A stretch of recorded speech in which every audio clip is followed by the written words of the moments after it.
आप सभी लोगों का शारीरिक की तीसरी क्लास में हार्दिक स्वागत है। इसके पहले की क्लास में हमने आप लोगों को बालाजी प्रकाशन बुक से प्रश्नावली 5.1 के 3 नंबर तक के क्वेश्चन और शारीरिक की प्रॉपर्टी अर्थात शारीरिक के गुण के बारे में बताया। आप उन शारीरिक के गुणों को अच्छे तरीके से पढ़ लीजिए जिससे आगे के क्वेश्चनों को सॉल्व करने में आपको दिक्कत ना हो।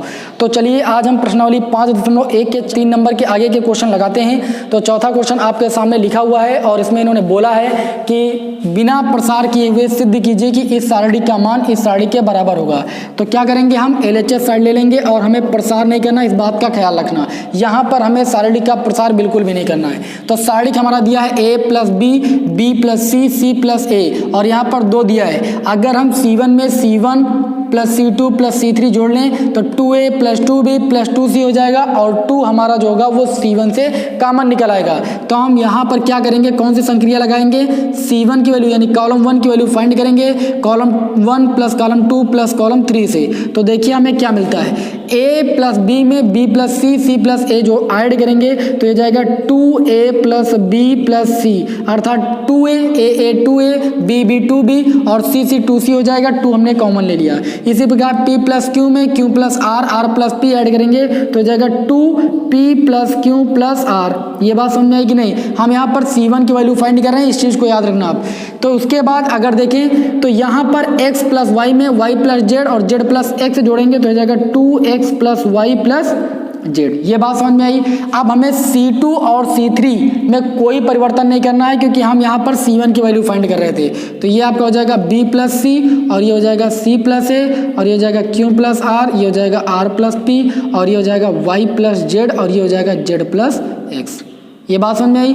अब हम यहाँ पर क्या करेंगे, जो C1 कॉलम है इससे देखें तो 2 हमारा क्या निकल सकता है, कॉमन ले लेंगे। C1 से 2 उभयनिष्ठ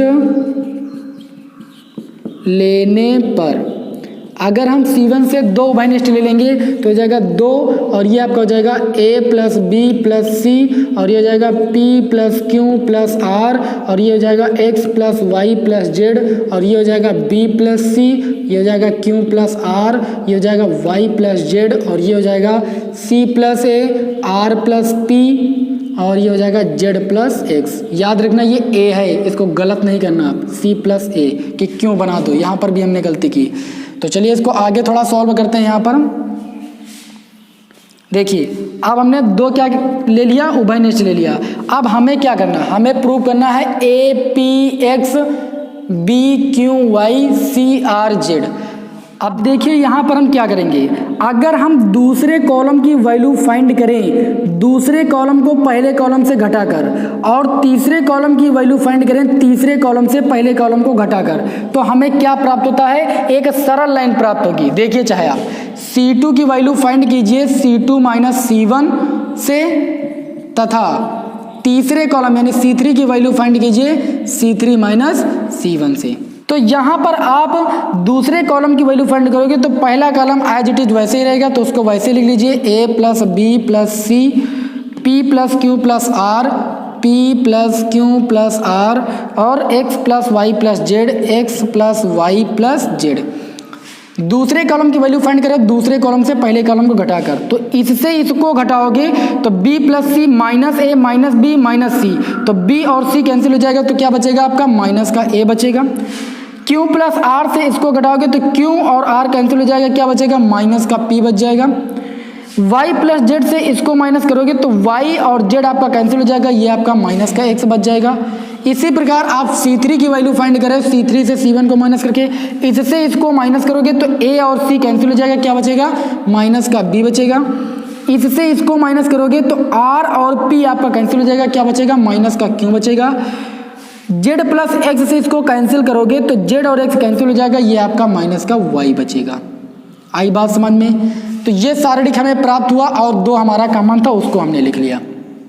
अब यहाँ पर अगर हम देखें तो हमें क्या मिल सकता है, अब अगर हम यहाँ पर पहले कॉलम की वैल्यू फाइंड करें C1 प्लस, ठीक है, C2 + C3 से आई बात समझ में। अर्थात अगर पहले कॉलम को हम दूसरे कॉलम और तीसरे कॉलम से जोड़ दें तो ए और बी, ए से ए कैंसिल हो जाएगा, बी से बी कैंसिल हो जाएगा, यहाँ पर सी बच जाएगा, जहाँ से हमें सी वाले कॉलम जो है प्राप्त हो जाएगा। तो चलिए आगे बढ़ते हैं। यहाँ पर C1 की वैल्यू फाइंड करेंगे C1 plus C2 plus C3 से, तो ये आपका हो जाएगा 2। ठीक है, C1 की वैल्यू फाइंड करेंगे, इसमें इसको और इसको जोड़ेंगे तो माइनस बी माइनस ए, ये कैंसिल हो जाएगा, तो क्या बचेगा, C बचेगा। ठीक है, P plus Q plus R में माइनस पी और माइनस क्यू जोड़ेंगे तो आपका ये आर बच जाएगा। इसमें माइनस एक्स माइनस वाई जोड़ेंगे तो एक्स वाई कैंसिल हो जाएगा, जेड बचेगा। और बाकी आप वैसे ही कॉलम को उतार लीजिए। आई बात समझ में। अब आपको क्या करना है, इतना करने के पश्चात अब यहाँ पर हम देखें तो C2 में हमारा माइनस कॉमन मिल जाएगा और C3 से माइनस कॉमन मिल जाएगा, और दोनों से माइनस कॉमन निकालेंगे तो माइनस माइनस क्या हो जाएगा, प्लस हो जाएगा। तो इसको हम ऐसे भी लिख सकते हैं, कैसे लिख सकते हैं, 2 और साड़ी का मान ले सकते हैं CRZ, और ये A प्लस का हो जाएगा, P प्लस का हो जाएगा, XB प्लस का हो जाएगा, BQY, ये सारे क्या हो जाएंगे, प्लस के हो जाएंगे, क्योंकि हम C2 से माइनस कॉमन लेंगे, C3 से माइनस कॉमन लेंगे और माइनस माइनस का मल्टीप्लाई प्लस हो जाएगा। अब यहाँ पर अगर देखें, अगर हम C1 को C2 से रिप्लेस कर दें, C2 से बदलने पर, अब जरा समझिए, अगर C1 को C2 से बदलेंगे तो प्रॉपर्टी आप लोगों को हमने बताई थी कि जब किसी सारणी के दो पंक्तियों या स्तंभों को आपस में बदला जाता है तो सारणी का चिन्ह बदल जाता है। तो हम C1 को C2 से बदल रहे हैं, जरा ध्यान से समझना। तो ये माइनस का हो जाएगा C1 को C2 से, तो ये आपका C2 वाला C1 के स्थान पर आ जाएगा APX, यानी APX इसके स्थान पर हो जाएगा, CRZ इसके स्थान पर हो जाएगा CRZ, और ये हो जाएगा BQY। हमने एक एक स्टेप इसलिए किया है यहाँ पर जिससे आपको समझ में आ जाए। ठीक है, अब हम क्या करें, हमें APX की जरूरत थी वो आ गई। अब CRZ हमारा थर्ड कॉलम में चाहिए, तो हम C2 को किससे ट्रांसफर कर देंगे, C3 से। अब लिखेंगे तथा C2 को C3 से बदलने पर, और जब आप बदलोगे पुनः, ठीक है, पुनः इसको बदलोगे तो फिर एक माइनस बाहर आएगा और माइनस माइनस क्या हो जाएगा, ये प्लस हो जाएगा। तो इसको हम प्लस नहीं लगाते हैं, 2 लिखा, 2 लिख लिया, APX लिखा, APX लिख लिया। आई बात समझ में। उसके बाद यहाँ C वाले कॉलम को C3 पर ले जाएंगे तो, और इसको इधर ले आएंगे तो हो जाएगा BQY और CRZ। ठीक है, अब अगर यहाँ पर देखें तो यही चीज हमें क्या करनी थी, प्रूव करनी थी, तो ये आपकी क्या हो गई, प्रूव हो गई। आई बात समझ में। तो सारणी की प्रॉपर्टी आपको जरूर आनी चाहिए। ये क्वेश्चन प्रूव हुआ, इसको रफ करें। चलो ठीक, हम इस प्रश्नावली के क्वेश्चन नंबर 5 की ओर चलते हैं। क्वेश्चन नंबर 5 कहता है कि सिद्ध कीजिए इस सारणी का मान शून्य होगा। तो हमने आप लोगों को बताया था कि किसी सारणी का मान शून्य कब होता है, सारणी की प्रॉपर्टी के माध्यम से बताया था कि यदि किसी सारणी की किसी भी पंक्ति या स्तंभ का प्रत्येक अवयव शून्य हो तब सारणी का मान शून्य होता है, या फिर किसी भी सारणी की कोई 2 पंक्तियां आपस में सर्वसम हो तब सारणी का मान शून्य होता है। तो उन प्रॉपर्टियों की मदद से हम इस सारणी का मान शून्य सिद्ध करेंगे। देखिए कैसे, अगर हम इस R1 में A से और R2 में B से और R3 में C से मल्टीप्लाई कर दें तो ये BC बन जाएगा, ये भी ABC बन जाएगा, अर्थात C1 C2 से हमारा ABC मिल जाएगा उभयनिष्ठ। सबसे पहले यहाँ पर लिखेंगे R1 को A, R2 को B तथा R3 को C से गुणा करने पर, चलिए गुणा करते हैं। जब आप गुणा करोगे तो ये आपका हो जाएगा AB² C²। और एक बात का ख्याल रखना, जब गुणा करते हो किसी भी पद में तो भाग भी तो करते हो, तो ABC से आप गुणा करो तो ABC से भाग भी करना पड़ेगा। इसमें आप B से गुणा करोगे तो BC² A² हो जाएगा, और इसमें आप C से गुणा करोगे तो CA² B² हो जाएगा। ये आपका ABC हो जाएगा, ये ABC हो जाएगा, ये ABC हो जाएगा। इसमें आप A से गुणा करोगे तो ये AB प्लस का AC हो जाएगा। इसमें आप B से गुणा करोगे इस रो में तो ये BC और प्लस का AB हो जाएगा। इसमें C से गुणा करोगे तो ये आपका हो जाएगा AC प्लस का BC। इतना करने के बाद अब आपको आगे क्या करना है, समझते जाना। ठीक है, यहाँ पर 1 लगा देना।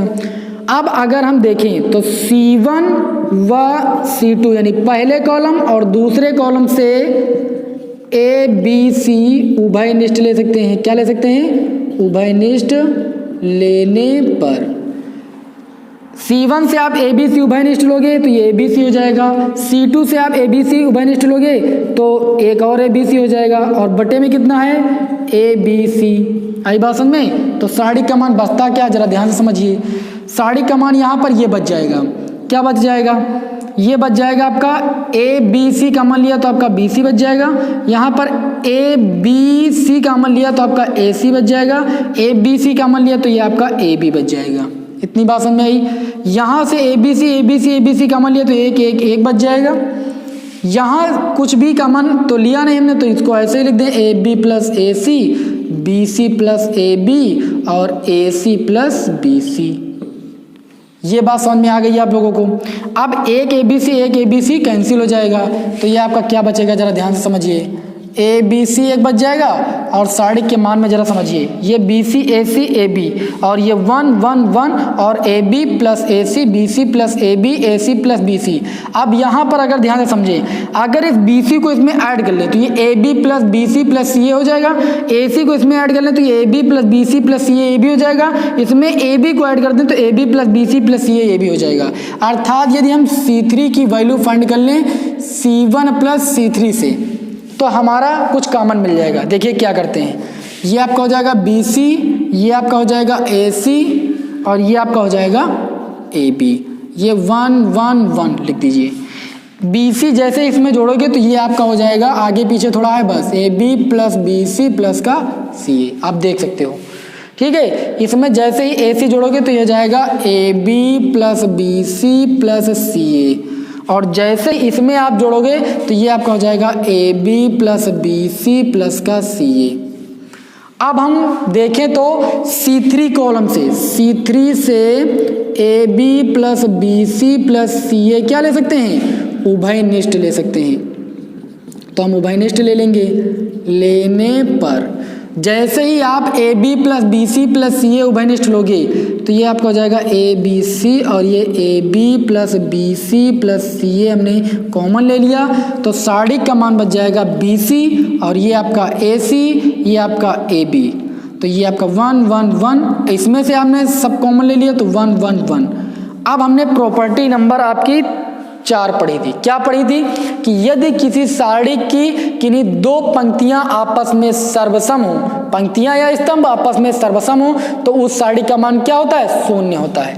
तो आप पहले लिख देना, क्योंकि हम जानते हैं कि किसी भी सारणी की कोई दो पंक्तियां या दो स्तंभ आपस में सर्वसम होते हैं तो उस सारणी का मान कितना होता है? 0 होता है। तो इसका मान 0 हो जाएगा, इससे गुणा करोगे तो क्या आ जाएगा? 0। और यही चीज आपको यहाँ पर क्या करनी थी? आपको प्रूव करनी थी।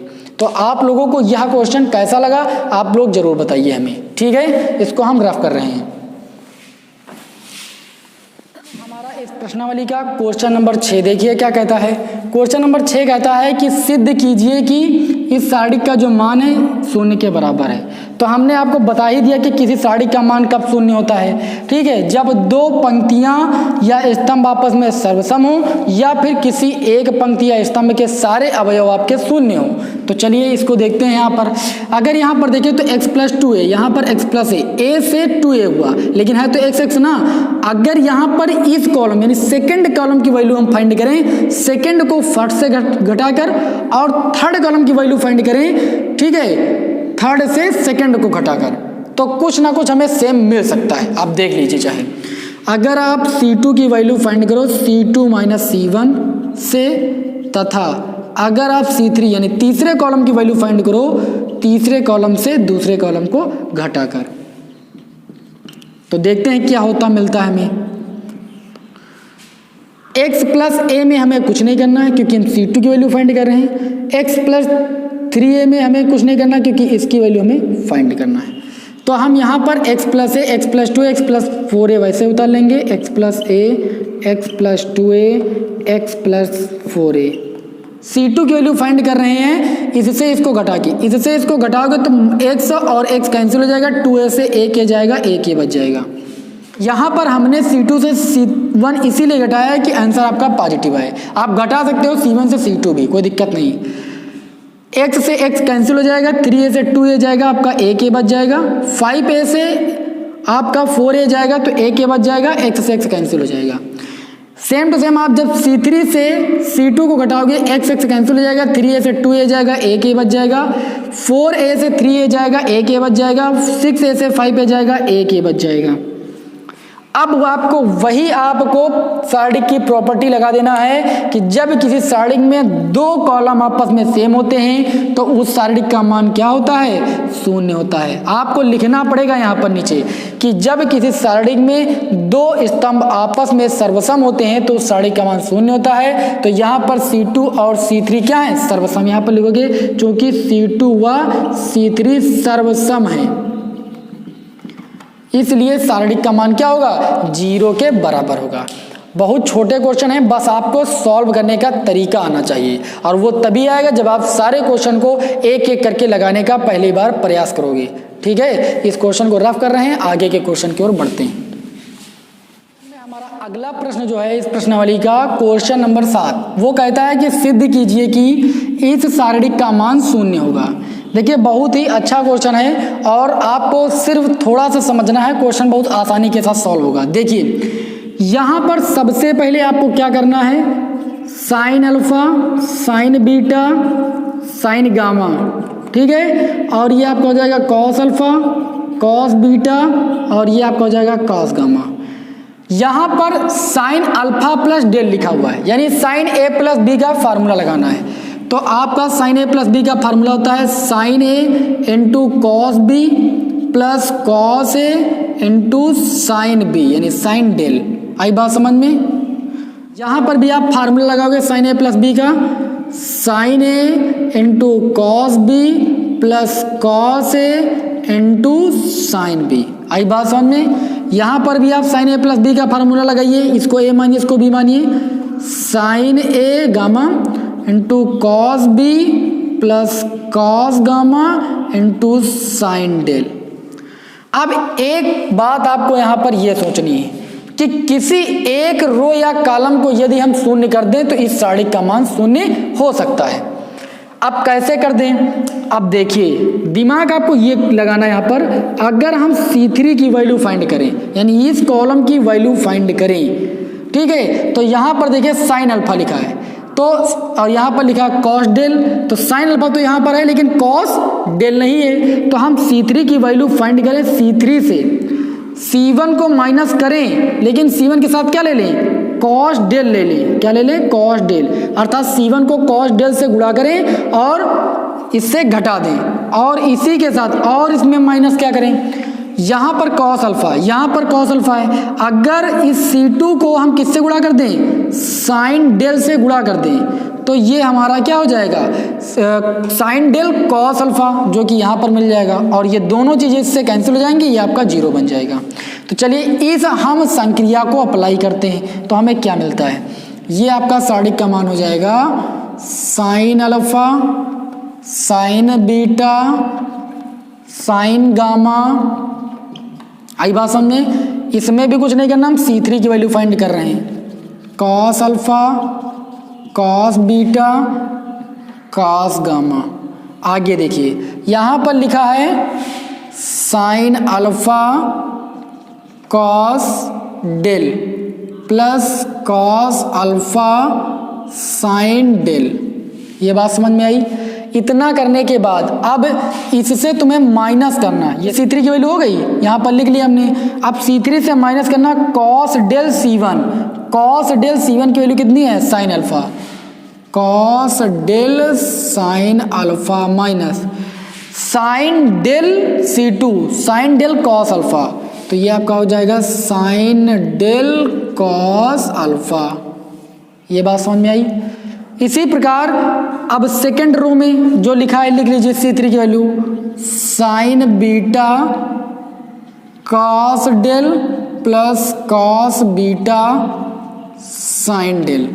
इससे माइनस करना है हमें C1 कॉस डेल, C1 की value sine beta cos del हो गया, minus sine del cos beta, minus sine del cos beta.